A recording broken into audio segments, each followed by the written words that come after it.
আসসালামু আলাইকুম ওয়া রাহমাতুল্লাহি ওয়া বারাকাতুহু। কোরআনুল কারীম বানান করে রিডিং পড়া আকর্ষণীয় পদ্ধতির 225তম পর্বে আমরা এসে পৌঁছে গেছি। সূরাতুল বাকারা 248তম আয়াত আজকে আমরা বানান করব ইনশাআল্লাহ তাআলা। তো চলুন শুরু করে দেই। আউযু বিল্লাহি মিনাশ শাইতানির রাজীম। বিসমিল্লাহির রহমানির রহিম। ওয়াও জবর ওয়া, কফ আলিফ জবর ক, ওয়া কলাম জবর লা, ওয়া কলা এখানে জবর বাম পাশে খালি আলিফ মদের হরফ, এক আলিফ টান দিতে হবে। লাম জবর লা, হামিম পেশ হুম লাহুম। নুন জবর না, বা ইয়াজের বি, নবী ইয়া পেশ ইউ, নবী ইউ, হামিম পেশ হুম, নবী ইউ হুম। হামজা নুন জের ইন, এখানে নুনের উপর তাসদিদ রয়েছে, এক আলিফ গুণনা করতে হবে এই নুনের মধ্যে, কারণ নুনে মিমে তাসদিদ গুণনা করা ওয়াজিব। এক আলিফ নুন অথবা মিমে যদি তাসদিদ থাকে তখন এক আলিফ গুণনা করতে হয়। ইন নুন জবর না, ইন হামজা খারা জবর খারাজের উল্টা অপশন এক আলিফ টান দিতে হয়, এই জন্য এক আলিফ। ইয়া জবর ইয়া, তা জবর তা, ইয়াতা আয়াতা। মিম লাম পেশ মুল, কাফজের কি মুল কি, হা খারাজের হি মুল কি হি, দেওরেও চিহ্ন রয়েছে, এই জন্য এখানে তিন আলিফ লম্বা করতে হবে, এটাকে মধ্যে মুনফাসিল বলে। মুলকিহি হামজা ইয়া জবর আই, নুন সাকিনের পরে ইয়া আসছে, ইদগামে মাআল গুন্না, ইদগামে মাআল গুন্না এক আলিফ গুন্না করতে হবে এই ইয়ার মধ্যে, এই নুনটাকে ইয়ার সাথে মিলাইয়া। আই ইয়া হামজা জবর ইয়া, তাদের তিয়া টি, ইয়া জবর ইয়া, ইয়া তিয়া, কাপ পেশ কু, ইয়া তিয়া কু।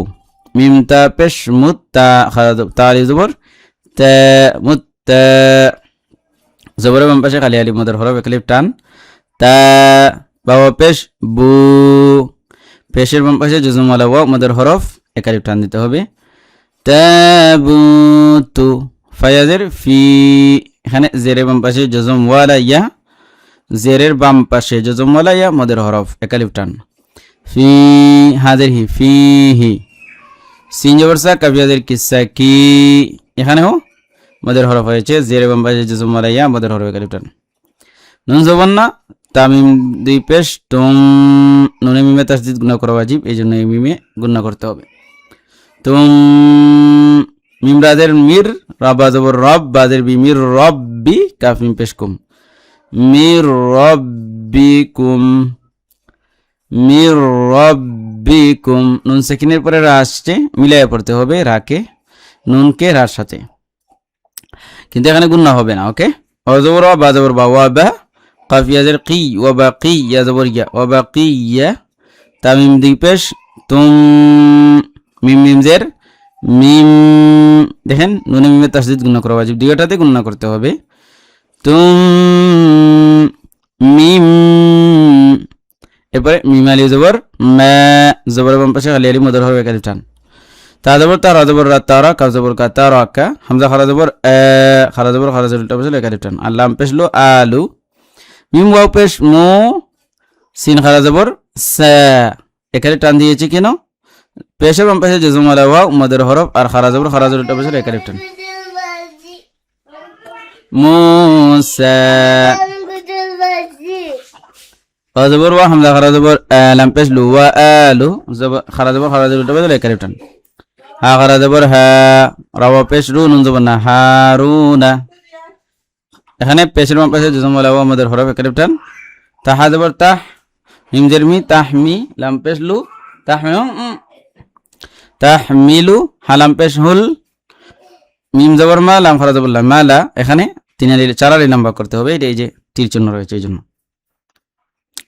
মেলা হামজাদের ই, কাফ জবর কা, তাপেশ তু, ই কা তু, যেহেতু গুলতাতে ফকরব এই জন্য জজম হবে, হা হয়ে যাবে।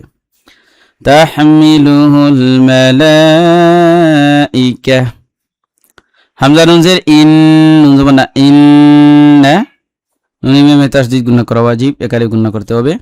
ফায়াজের ফি, জেরে বাম পাশে জজম ওয়ালা ইয়া মদের হরফ এক আলিফ টান।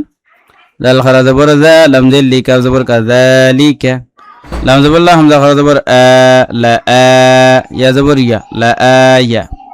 তালাম জবর তাল, লাম জবর লা, কাফ মিম পেশ কুম, তাল্লাকুম, খারা জবর খারাজের উল্টা পেশ হলে একালি টান হামজা নুন জের ইং কাফ মিম নুন পেশ কুং তামিম পেশ তুম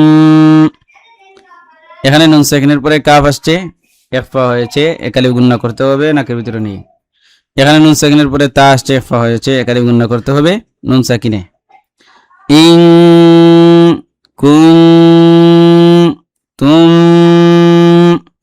নুন মিমে তাসদীদ গুণনা করা ওয়াজিব মিম হামজা পেশ মো মিম জের মিমো মি নুন ইয়াদের নি নুন জবর না মুমিনিন জেরে বাম পাশে জজম ওয়ালা ইয়া মাদের হরফ একালিফ টান মাদের হরফের প্রয়োগ করে আমরা ওয়াকফ করব এইজন্য এই মোডটাকে তিনারি লম্বা করতে হবে মুমিনিন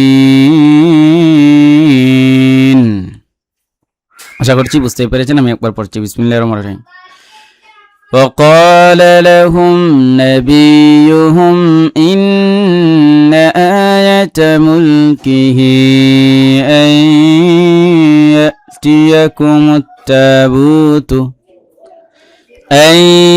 يأتيكم التابوت فيه سكينة من ربكم وبقية